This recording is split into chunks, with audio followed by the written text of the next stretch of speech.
On January 6, 2025, at 11:15 in the morning, a man named David Morrow was sitting on the balcony of his apartment enjoying the view of the Pacific Ocean. As usual, it was a normal day.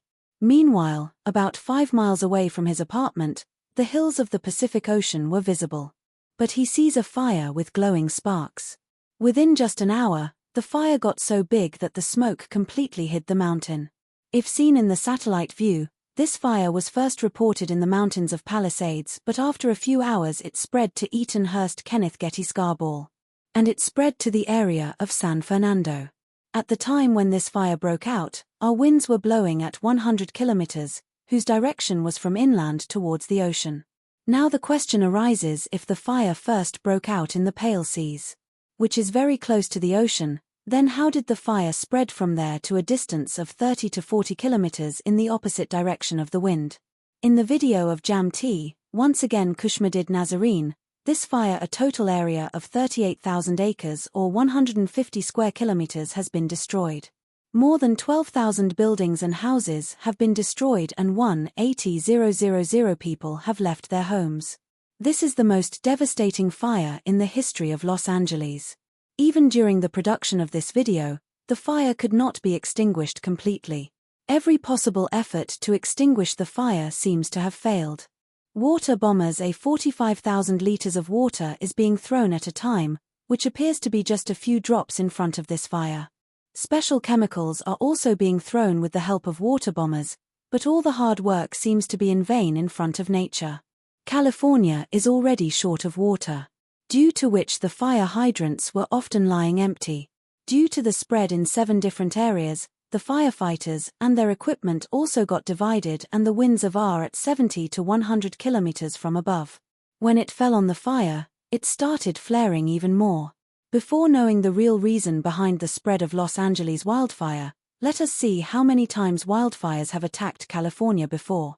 If we look at the data of the last 25 years, then the number of wildfires in California has increased.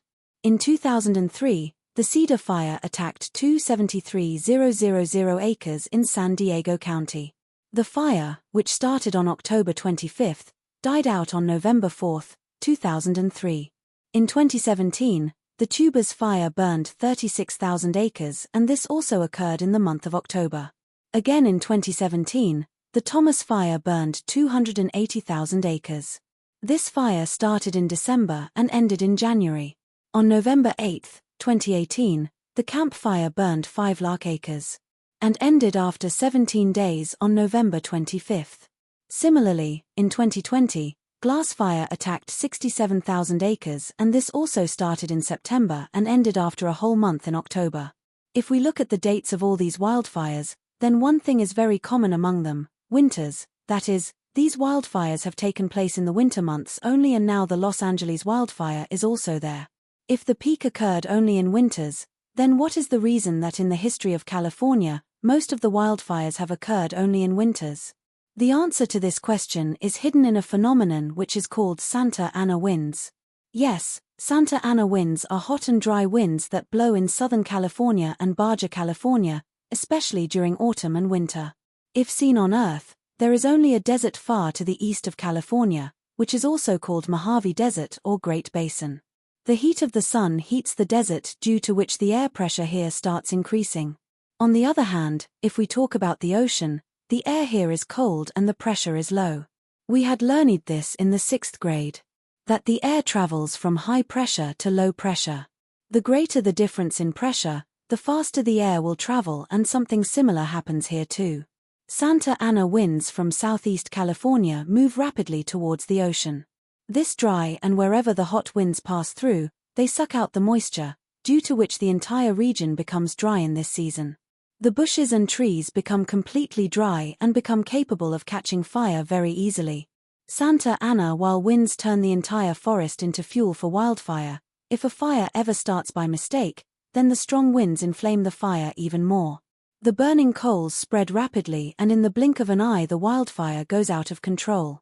Now what should happen is that the wildfire should also spread in the direction in which the wind is blowing, but in the case of Los Angeles, exactly the opposite was seen. The first fire spread was from the seeds.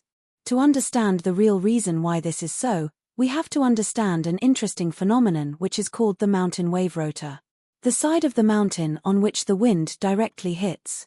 It is called the windward side, and the other side of the mountain where the wind has to go is called the leeward side. It happens that when the windward side stops the wind, at the same time a wave appears on the leeward side. Vortex effect is created and the air keeps rotating in this vortex, that is, the direction of the wind above the mountain is on one side and below the mountain, the direction of the wind is on the other side. In the case of Los Angeles also, this phenomenon plays a big role. High Palisades, where the fire was first reported, is on the leeward side, and due to the mountain wave rotor, the wind below the mountain peak was generated in the opposite direction, which spread the fire in the inland areas. The biggest reason for its spread is that once the wildfire increases too much, then it gives rise to many strange phenomena, some of which are very difficult to predict. One of them is fire tornado. It is a rare and dangerous phenomenon. It is a phenomenon that occurs during intense wildfires. It is like a tornado, but inside it there is only fire and hot air, which is incredibly hot. Due to the heat, the hot air rises upwards very fast and cold air comes from below to fill that space. This updraft creates a rotational motion which causes the surrounding dry bushes to form a fire tornado. By pulling in the vortex, it creates even more panic. Now this fire tornado dominates the wind blowing in the area and starts generating its own wind inside itself, the direction of which is very difficult to guess, but mostly there are chances that this will increase the wildfire up the mountain as well. Wildfire is a reality, and due to climate change, it is being monitored more frequently in the coming years. Nowadays, with the help of artificial intelligence, the spread of fire can be predicted. The direction is also predicted, and then all this information is sent to the firefighters. Firefighters try to spray chemicals around the area where the fire is, so that the fire could not spread much, but in Los Angeles, if the firefighters first controlled the fire in one area, then the fire would spread to other places through the wind. The first recorded wildfire in the history of America was near Michigan in the year 1871. 1.2 million acres turned into ashes and 2,500 lost their lives. From the Pago fire of 1871 to today's Los Angeles wildfire, nature is giving us a signal. It is almost impossible to control fire even today, but if we try to understand nature and instead of fighting climate change, try to adapt to it, then perhaps the trend of wildfires can stop again. Myst Gloom hopes that this you people will also like and share the video a lot. Thank you very much for your loving comments. See you in the next great video.